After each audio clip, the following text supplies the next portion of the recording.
We know that the main building material used in ancient Chinese architecture was timber. The oldest specimen of timber skeleton structures existing in China today date from the Tang Dynasty. Two examples are the principal halls of the Nanshan Si and Foguang Si, both situated in the Wutai Mountains in Shanxi province. Nanshan Si is the oldest wooden structure known today and was built in year 782. Foguang Si was built in year 857 and is described in detail in Professor Liang Sicheng's book, A Pictorial History of Chinese Architecture, which I highly recommend is available in English on Apple Books. Here I'm showing you some screenshots from the book. Here we see the exterior of Foguang Si. And zooming in on one of the buildings, we see the enormous dogong of 4 tiers of cantilevers. As I mentioned in my previous overview video, dogong are wooden brackets that played an irreplaceable role in ancient Chinese architecture. Here we can see the interior, with Professor Liang Sicheng making an appearance in the photo. We see here the interior dogong and a mural from the Tang Dynasty. Here we see the elegant crescent moon beams spanning the hypostyle columns. What makes the main hall even more of a treasure is the presence within of sculpture, painting, and calligraphy, all dating back to year 857. Something I thought was particularly worth showing here is this life-size structure of a woman, Ning Gongyu, who was the donor of this hall. The fact that the donor was female really reflects the relatively greater freedom and higher status of women during the Tang Dynasty. So here I'm showing you some more screenshots from the book. These are really detailed sketches that have the technical names for the components labeled as well as the dimensions measured. These are for Foguang Si, but these similar sketches can be found in similar level of detail for many examples of ancient Chinese architecture. They're a little bit beyond my architectural understanding. If some of you are looking for English technical terms of the components or dimensions of certain components, this book is a really great place to find them.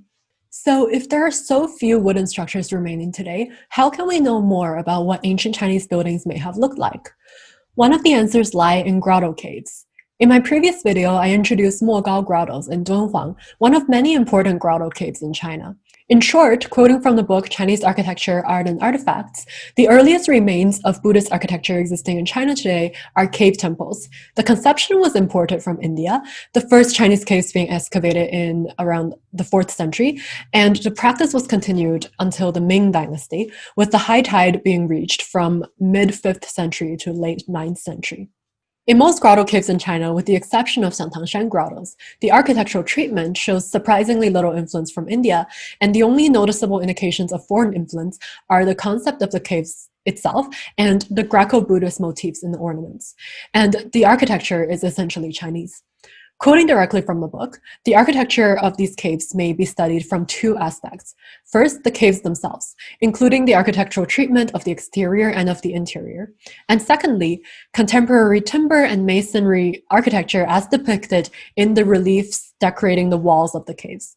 And among the latter, we can find depictions of numerous halls and pagodas, replicas of structures that once rose in great numbers all over the plains and hills of north and central China.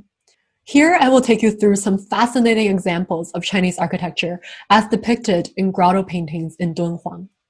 So starting here, my images and information come from a publication on depictions of architecture, or 建筑画卷, from the Dunhuang Academy. Let's go in chronological order and start at some earlier caves. Cave 285 is dated to the Western Wei dynasty. Here we see, in the depiction of a palace, the presence of a platform, stairs, thick walls at the sides of the structure, and a Xieshanshi wuding, which translates to East Asian hip and gable roof. We can also see the use of shewei, which are ornamental beast tails at the ends of the ridgepole topping a roof. Here is a palace depicted in cave 296, dating to Northern Zhou dynasty, where we see the shewei again, and notably there is the presence of 两段式 Xieshanding, or 2-segmented hip and gable roof. And this is the only cave in the Mogao grottos where this kind of roof appears. This kind of roof appears a lot in Hanque remains in Sichuan. There aren't many depictions of cities and residences in early grotto paintings. Here's an example of a wall painting from cave 257, dating to Northern Wei, that depicts a rich person's residence. We see a 4-floor watchtower, living quarters wherein there's a screen and a person chilling. Another type of architecture was, of course, Buddhist temples and towers. Here we see a uniquely styled, large monumental example from Cave 428 dating to northern Zhou. We can see a big tower here surrounded by 4 small towers. Fast forwarding to depictions of Sui Dynasty temples, here in Cave 206 is a scene from Vimalakirti Sutra, where we see an octagonal temple with a decorative tip that contains jewels. In Sui Dynasty wall paintings, another motif we see frequently are 2 or 3 floored buildings, with the first floor being the most dominant. Here's an example from Cave 420. Another notable thing from Sui Dynasty is that Sui Wendi, or Emperor Wen, in an effort to revive Buddhism, ordered the building of Buddhist towers 3 times during his reign. There are a few examples that still remain standing, including Shenhongsi Simen Ta in Shandong province and Xianyousi Fa Wang Ta in Shanxi province. Here's a depiction of a different kind of tower that resembles more of the Central Asian styles found in Cave 303. And here's an interesting one from Cave 302 that shows the tower building process. And we can see here a division of labor, right? So there's people cutting the trees, there's people transporting the material, and there are people who are actually doing the building.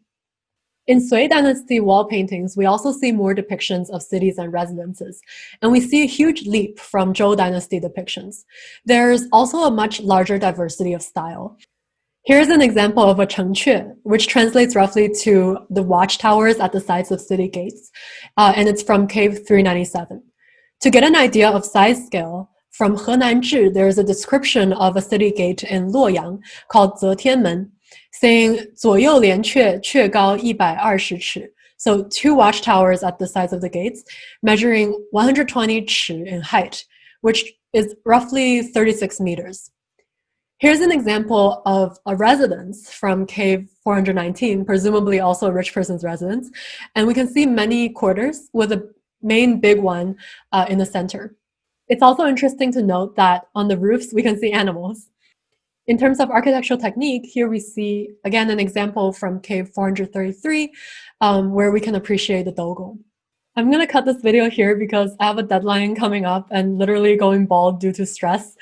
In the next video, I will pick up at the next dynasty, which will be super interesting because it's a Tang dynasty.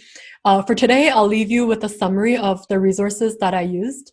These books are really fun to read, as well as the names of some sites I mentioned that are still standing today in case you're interested in Googling them up. Thanks for watching and see you next time.